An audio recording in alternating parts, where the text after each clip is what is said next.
Personnellement, je vais parler bien sûr de l'incomplétude, puisque c'est le but de la journée. Et en fait, je pensais d'ailleurs commencer, donc l'idée c'est d'abord de dire que l'incomplétude, ça existe en théorie des catégories. Alors en fait, je suis un petit peu ennuyée parce que ce matin, je m'attendais à ce que Evelyne parle des fonctions partielles et elle n'en a pas parlé.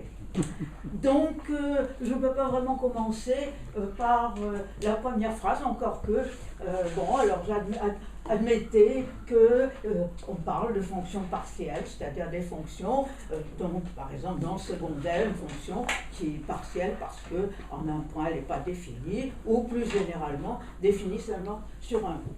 Et alors, ce qui est curieux, c'est que, donc, pratiquement, tout ce que Charles et moi, nous avons fait, pratiquement toujours, nous avons des fonctions partielles. Oui. Et alors, j'ai été voir ce qu'on dit sur le site du LandLab, je suppose que tous vous connaissez ce site, sur les fonctions partielles. Et alors, j'ai trouvé cette magnifique phrase: The most modern idea is that a function must be total. If you want partial function, then you can get them in terms of total functions. Bon, ils ont raison, hein, c'est vrai, on peut toujours rajouter.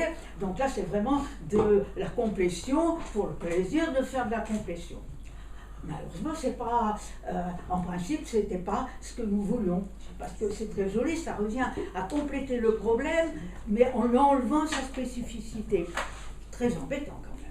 Alors heureusement, quand vous continuez sur le LandLab, donc il y a différentes façons, sans compter que leur façon de rajouter un zéro à la catégorie pour faire des fonctions totales, allez le lire, ça vaut la peine. Incompréhensible, absolument incompréhensible, alors que c'est la chose la plus simple au monde. C'est en français? Ah merde. Qu'est-ce que c'est? Oui, bon. tu peux. Non. Mais dans le même article. Attends 2 secondes.